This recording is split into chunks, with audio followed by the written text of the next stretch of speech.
history of crime detection has produced no more famous name than that of Sexton Blake.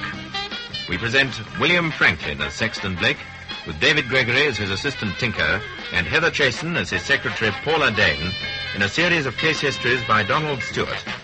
Today's episode is called The Fifth Dimension.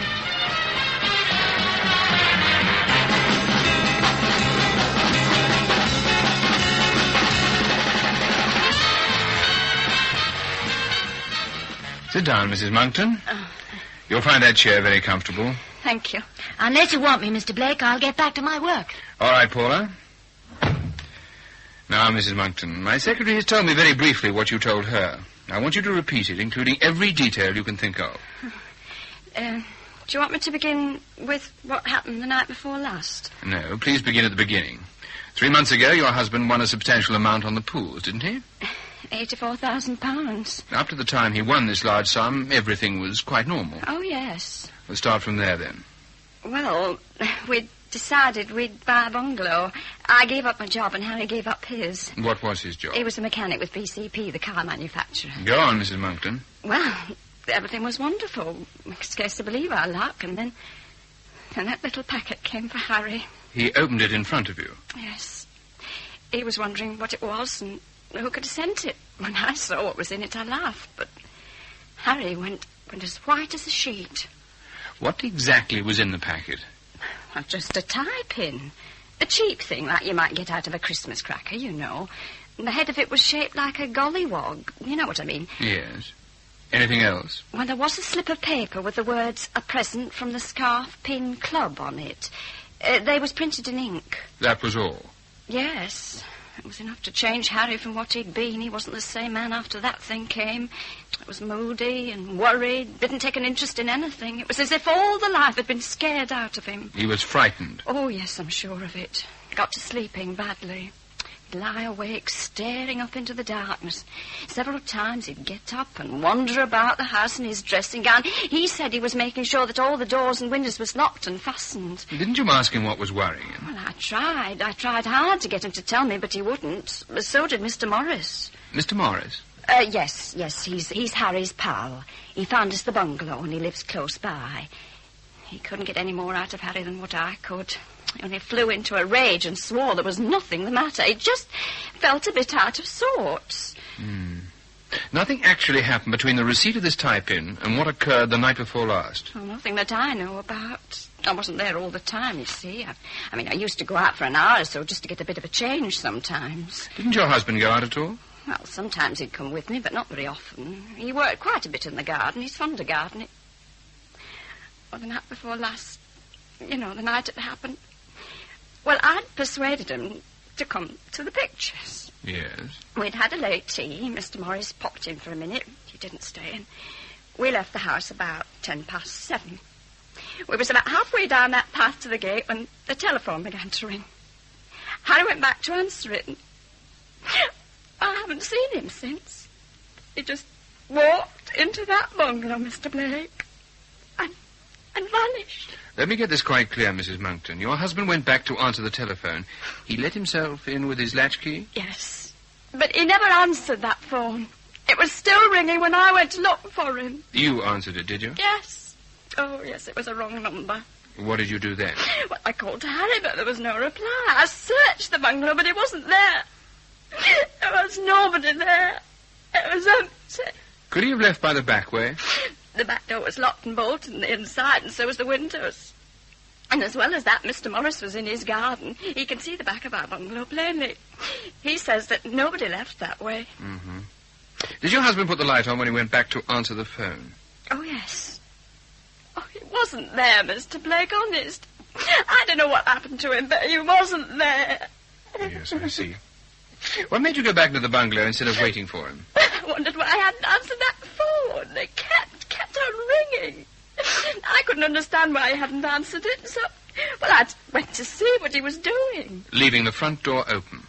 Oh, well, no, I shut it before I answered the phone. Oh, Harry couldn't have gone that way without me seeing him. What should I do, Mr. Blake? Ought I to go to the police? You may have to eventually, but I don't think I should yet. I'd like to have a look at this bungalow of yours. You going back this afternoon? Well, yes, I was... Good, I'll come with you. Tinker, my assistant, can drive us there. Oh, I'm sure it's very good of you, Mr. Blake, to take so much trouble. Nonsense. I'm interested. It's just along there. On the right. Okay, Mrs. Monkton. There's somebody at the gate. Oh, it isn't. Oh, it's Mr. Morris. Hello, Mrs. Monkton. I was just calling to see if you'd any news of Harry. No, nothing at all, Mr. Morris. I wish I had. Oh, I can't understand it at all. What could have happened to him? Well, that's what we've come to try and find out, Mr. Morris. Oh, this is Mr. Sexton Blake. He's been very Shall we go up to the house, Mrs. Monkton? Oh, yes, of course. Will you come too, Mr. Morris? Oh, yes, certainly. Oh, just a minute while I find my key. There's a key in the lock, Governor. Oh, it must be Harry's. He's come back. Open the door, Tinker. Harry?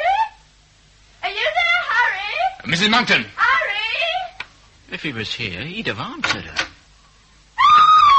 You stay here, Morris. Come on, Tinker.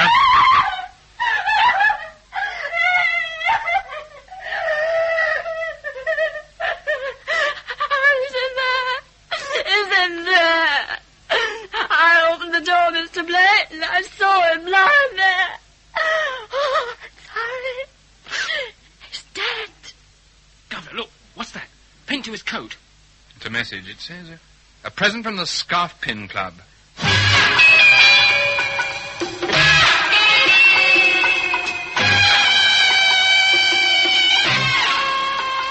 Good evening, Inspector Vincent. Evening, Mr. Blake. Any news? Well, according to the doctor, the cause of death was poison. I thought so. What was it? Well, none of the usual poisons, apparently, Mr. Blake, and the doctor wouldn't commit himself until after the autopsy. Very wise, Inspector. I could hazard a guess, but I'll wait for the official report. You've seen Mrs. Monkton? I have, sir.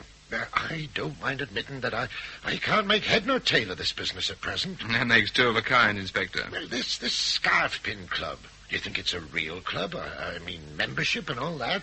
Well, if it is, it shouldn't be difficult to trace, but I've a feeling it doesn't exist. Oh, some sort of private organization, you mean, sir? Not exactly, Inspector. I got through to Paula, Governor. Good. Where's Mrs. Monkton? Or lying down. The doctor gave her a sedative. What happened to Monkton when he went back to answer the phone? And didn't answer it. I suppose he could have slipped out through the front door while his wife wasn't looking, sir. She says he didn't. Morris is equally emphatic that he didn't leave by the back door, which anyway was bolted on the inside. Well, he must have gone somewhere. Unless he vanished into the fourth dimension. Or perhaps it was the fifth dimension. I've never heard of that, sir. I'm quite sure you have, Inspector. What is the fifth dimension? Something new? No, it's as old as the hills. Oh, excuse me, sir. I'll get it. All right, Sergeant, I'll go. Yes? Oh, well, just a minute.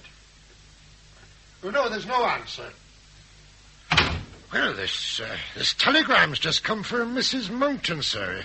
It was sent from Charing Cross Post Office at 2:23. Listen. See that you are never alone in the house. The telephone could ring again. Love, Harry. When that telegram was sent, according to the doctor, Harry Monkton had been dead for over 14 hours. It doesn't make sense. I should heed the advice all the same, Inspector. Oh, you think Mrs. Monkton may be in danger? Yes, Inspector, I certainly do. Now, I think I'll be getting back to the office. There's nothing I can do here for the moment. As far as I can ascertain, Mr. Blake, there's no such place as the Scarf Pin Club. It's not on the registered list. I've tried most of our contacts, and they'd never heard of it. Detective Inspector Coots is having inquiries made as well. Thank you, Paula. Have you started the check-up on Harry Monkton? I put Nichols on that. I thought he was the best person to handle it. Fine, Paula. And Morris? Well, Didcott's covering him. I told them both it was urgent. Good. No luck, Governor. They can't remember who handed that telegram in. Well, it was worth trying anyway, Tinker. Have you any idea what's behind all this? Nothing really definite. Perhaps when we get the report from Nichols, it'll help. Is Alice being looked after? Yes, Inspector Vincent's attending to that. How long was she employed as a waitress, do you know? I'm not sure exactly. Over 2 years, I think. How long has she been married to Monkton? I don't know. I know very little about her, actually. She was a good waitress, efficient and cheerful. Is there anything else you want me to do? Is that restaurant open in the evening? Yes, they do quite a good dinner. Go and have a meal there. Charge it up to the firm. And find out all I can about Alice Monkton. Yes, that's it. I'll work my way through the entire menu. Governor, what did you mean by the fifth dimension? Work it out for yourself. It'll be a good exercise. I want to go through this report on the Horsham business for Crail. Shall I see who that is? Well, Paula won't have gone yet. Unless it's important, I don't want to be disturbed. Oh, I'll tell her. Oh, hello, Inspector. Hello. It's Chief Inspector Coots. Had to come round this way. Thought I'd drop in. Got news for you. Oh, sit down and have a drink. Can't stop long. Won't say no to a quick one, though. Give Coots a scotch, Tinker. A large one. Paula told me about this Monkton business. Queer setup. Very. Had to go to CRO. Thought I'd check up on Monkton. Thanks, Tinker. That's better. Only an idea. Paid off, did it? Dunno. Brought these photographs. That your Monkton? Younger, but the same chap. They were taken 7 years ago. Convicted for manslaughter. Got 3 years. Any help? It could be. Tell me all about it. Read it for yourself. Here's the file. Let me have it back when you've done with it. Must be off now. Thanks for the drink. See myself out. He doesn't waste much time, does he? Monkton ran down a woman on his motorcycle. He was speeding in a built-up area. The woman subsequently died. Jury brought in a verdict of manslaughter. Monkton was sentenced to 3 years. Bit stiff, wasn't it? Apparently there was some doubt as to whether it wasn't intentional. You mean murder, Governor? Yes. Phyllis Grange, the girl who died, had been engaged to Monkton. She'd broken off the engagement to marry a man named Charles Denham. Monkton was furious, threatened to get even with both of them. He was lucky to escape a murder charge. Well, how long ago was this? Just under 7 years. For full remission, he'd have served 2 years and 3 months. It can't have anything to do with his present business, surely. Well, that's too far-fetched to suppose that, what's his name, Denham has been nursing a grudge against Monkton all these years. But why wait so long? One explanation is he didn't know where to find Monkton. Until he won that money on the pools and his name and address were published in the newspapers. Are you being serious? I mean, you can't believe it. I don't. But I do think... I'll take it, Governor. The Sexton Blake's residence? Oh, hold on, will you? It's Inspector Vincent. Thanks. Hello, Inspector. Yes. What was the result? I see. How's Mrs. Monkton? Don't leave her alone. I think it's very important. Yes. Thanks for letting me know, Inspector. That was the result of the autopsy on Monkton. What was the poison? A preparation of yew berries. What? Ordinary yew berries? The things that grow in gardens and churchyards? That's right. Quite an appropriate place, a churchyard. But anybody can get hold of them. I mean, there's no need to sign a poison book. Exactly. No trace at all. You know, in spite of your skepticism, I'd very much like to know the present whereabouts of Charles Denham.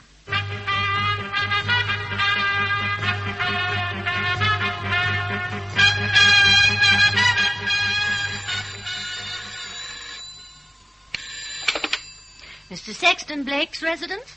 Good morning. No, I'm afraid Mr. Blake is out. Who is it, Paula? Inspector Vincent. Oh, I'll speak to him. Hello, Inspector. Oh, this is Edward Carter, Mr. Blake's assistant. Oh, yes. You have? Oh, what kind of van? I see. Around about 11:30. Did this woman actually see the man carry it in? Yeah, I'll tell the governor. He'll probably get in touch with you.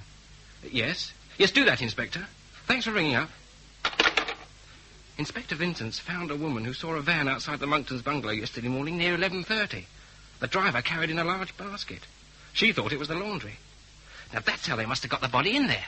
Did she notice what name was on the van? Well, there wasn't one on it. Was the woman a neighbour? Well, there aren't any. Well, not close, except Mr. Morris. The bungalows are all sort of scattered about. I mean, most of them are still being built. This woman was only passing. What's that you're taking? Something to counteract the effects of last night. You didn't really go to the whole menu, did you? Not quite, but very nearly. I'm conscientious, I am. Well, you'd better drink that stuff while it's still fizzing. It tickles my nose.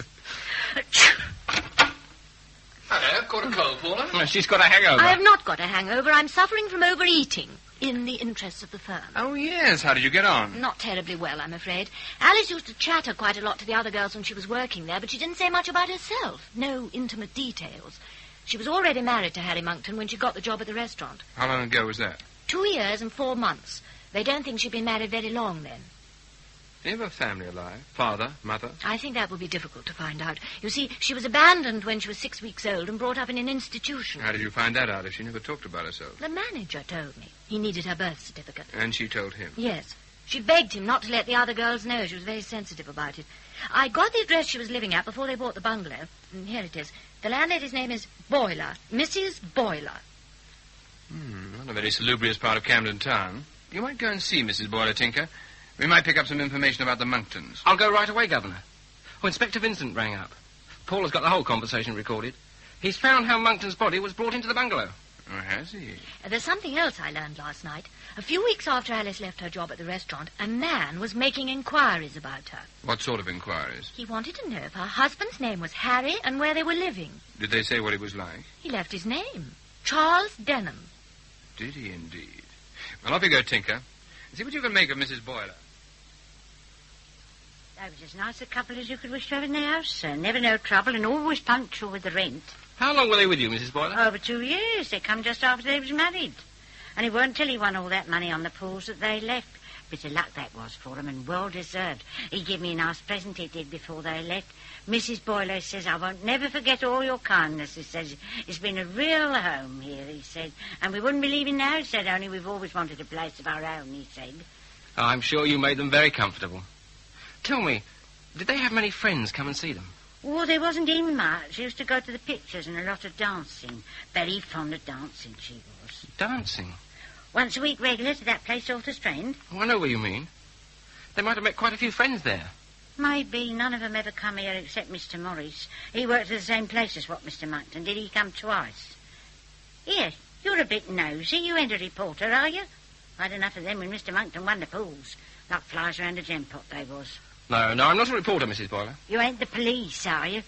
Why do you think the police would be inquiring about Mr. and Mrs. Monkton? Because they're always sticking their perishing noses into people's business. Here, I ain't answering no more questions. Go and ask Mr. Monkton himself. Haven't you seen the morning papers? Oh, I've got no time to read the papers, only the Sunday ones. Then you don't know that Mr. Monkton is dead? Law. Oh, how did it happen? An accident? No, it was murder. Oh, you don't mean it. Who want to do that?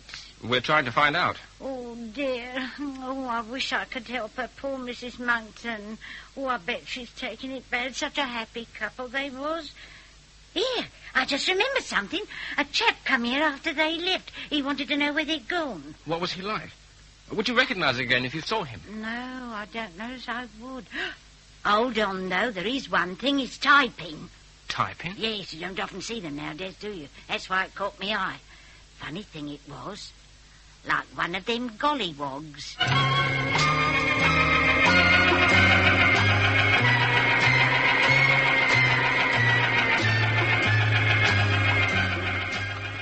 We're adding to the collection by degrees, aren't we, Tinker? Not enough to get us anywhere. Well, I wouldn't say that. There seems to be a sort of pattern emerging.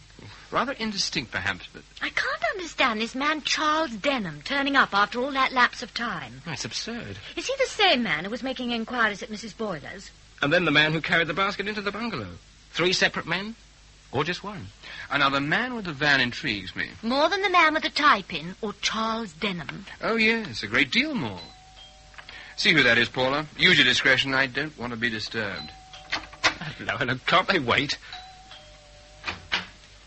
Mr. Blake! Mr. Blake! Oh, Mr. Blake, I'm so frightened. I came as soon as I got it. Look, it's the same, exactly the same. The gollywog type, Yes, like Harry got. And the same message with it, a present from the Scarpin Club. Oh, what can I do, Mr. Blake? What can I do? You can sit down, Mrs. Monkton, and relax. Oh. Paula, get Mrs. Monkton a cup of tea. There now. Dear. Don't worry. Take it easy and tell me exactly what happened. Well, it was in a little packet. Like the one that came for Harry. By post? Yes, midday post. Oh, Mr. Blake, something is going to happen to me. I know it will, just like it did to Harry. Nothing is going to happen to you, Mrs. Monkton. Now, don't let this upset you. Have you told Inspector Vincent? Oh, no, I haven't told anybody. I came straight to you. You're not alone in the bungalow, are you? No, there's a policeman. He's there all the time. Good. Tinker, go and ring up Inspector Vincent. Tell him what's happened. Okay, Governor. Tell him we're bringing Mrs. Monkton back. Oh, but I don't want to go back there. I won't go back. No, No, I won't go back. I tell you, I won't. I never want to see that bungalow If you want me to help you, you must do what I tell you. Go on, Tinker. I'll see who it is, Mr. Blake. It's all right, Paula. Tinker's out there. Take Mrs. Monkton into the dining room. This way, Alice. Governor, there's a man in the outer office. He wants to see you. What sort of man? Tall, thin, rather sunburned, well-dressed. Who is it? He says his name's Charles Denham.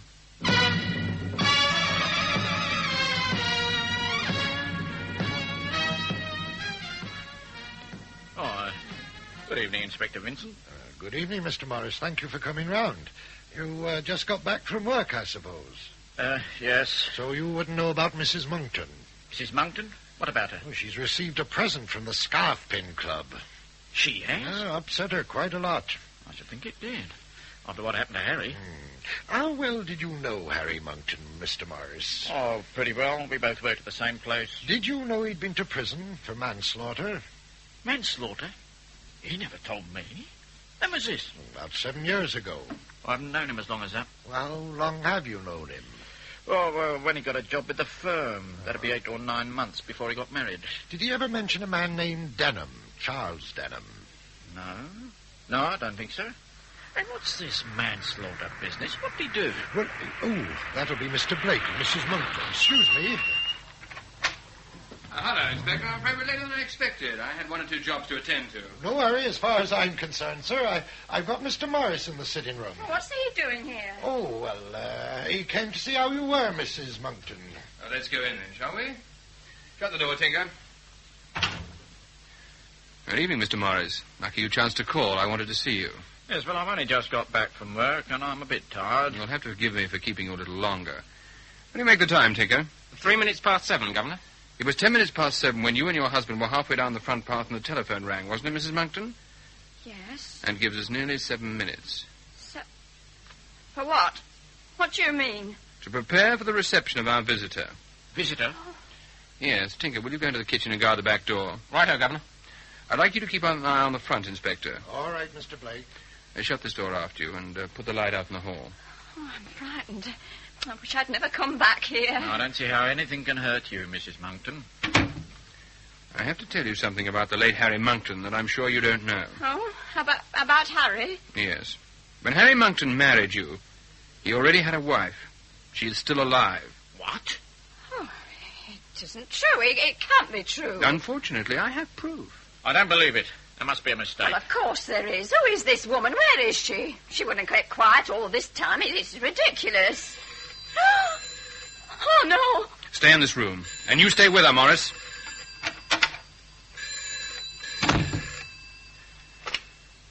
Sexton Blake speaking. Oh, it's you, Paula. I think so. Yes, very soon now, I hope. Oh, we're just waiting. Good, that's fine. Goodbye for now.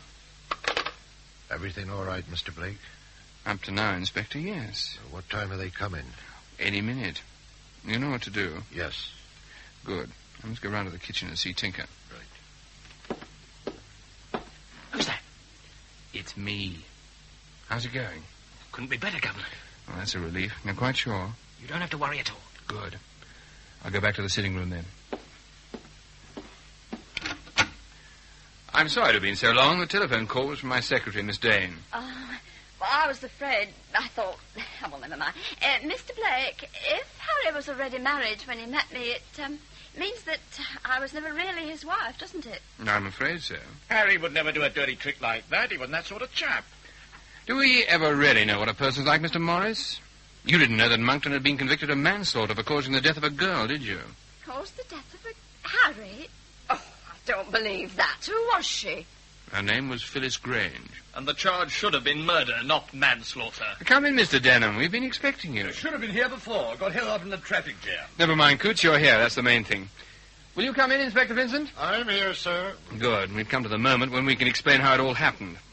It's very simple, really. So simple that we couldn't see it. I don't see how you make that out. I admit that it looked complicated at first, but if we reduce the problem to its essentials, we'll find that it resolves itself to this. A man has been killed. Why? Oh, well, surely, sir, it's not quite as easy as that. Oh, but it is, Inspector. You're allowing yourself to be blinded by the setting. These presents from the Scarf Pin Club, the vanishing of Harry Monkton, the telegram from the dead man, all examples of the fifth dimension. Never heard of it. There are 3 common dimensions: length, breadth, and thickness. The 4th dimension is usually associated with time. What I call the 5th dimension is imagination. Well, I don't understand. I think you do, Mrs. Monkton. I used it when I told you that Harry Monkton had a wife living when he married you. That wasn't true? There was no more truth in it than the story you told me. The story you concocted to disguise a simple murder by making it a fantastic one. I didn't. It was true, all of it. It happened just as I said. You invented the whole thing. You and your boyfriend, Morris. That's a lie. You fell for Morris hook, line, and sinker. In the normal course of events, you'd probably have allowed your husband to divorce you. But he'd won £84,000 on the pools, and you weren't going to let that slip through your fingers. Oh, it isn't true, not a word of it. You're making it all up. Would I have come to you if That was quite a clever touch. It almost fooled me. So was the telegram which Morris sent, purporting to come from your husband. I never sent any telegram. The whole thing was planned to divert attention from the simple truth. Like the misdirection used by a conjurer. Morris's calls at the restaurant and Mrs. Boyler's, all for the purpose of confusing the real issue. It's all lies. Lies from beginning to end. Mrs. Boyler knew me. It wasn't difficult to alter your appearance, and the gollywog tie-pin was a very neat touch. It linked up with the rest of the fantasy. But you slipped up over Mr. Denham. Yes. You made a mistake when you gave my name at the restaurant. I wasn't even in England at the time. I've spent the last 9 months in Ghana. You may notice I'm still a bit sunburnt. How could I give your name when I'd never even heard of you? Oh, but you had. Mrs. Monckton knew all about the manslaughter charge, and she told you. Harry Monckton never left this house the night he was supposed to have vanished into thin air. You made some excuse to keep him confined to the house. Perhaps you gave him something that made him feel ill, until you were ready to poison him with the yew-berries. Then when he was dead, you arranged the body, put that fake message on it, and came up to see me. Oh, no. No, you're wrong. It's not true. What about the van and the basket, Blake? That was another little touch of Morris's. There was nothing in the basket, of course. We were supposed to think it was Monckton's body, but could one man carry a heavy body in a basket so easily? Hey, I've listened to this nonsense long enough. You can't prove any of it. Just a moment. Tinker! Coming, Governor.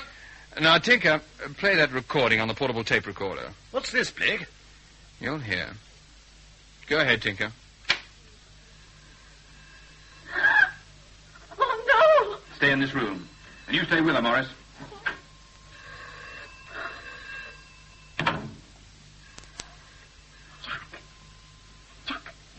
I can't have been already married when he married me. Well, if it's true, you know what it means, don't you? I don't get anything. The money, not even his bungalow. It'll all go to his real wife. We've taken all the trouble and risk for nothing. Nothing! Damn it! Darling, you're so loud. Oh, there must be something we can do. Well, I don't know what. Look out, Tinker! Come here!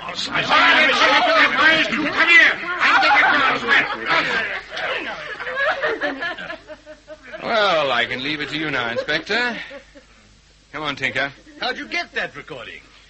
Inspector Vincent bugged the room before we came. I asked him to on the phone. All I had to do was drop a little bomb in the middle of their scheme and make sure they were left alone to discuss it. Simple, really. Always got a card up your sleeve, Blake. Coming with me, Mr. Denham? Yes. I'm glad to have been of some help. Good of you to come round and see me when Coots found you, Mr. Denham. It's made things clearer. Well, now I must go. I promised my secretary I'd give her a dinner. Dinner? Paula hasn't recovered from that meal she had last night. That's the time to take her out, Tinker. And she won't eat so much.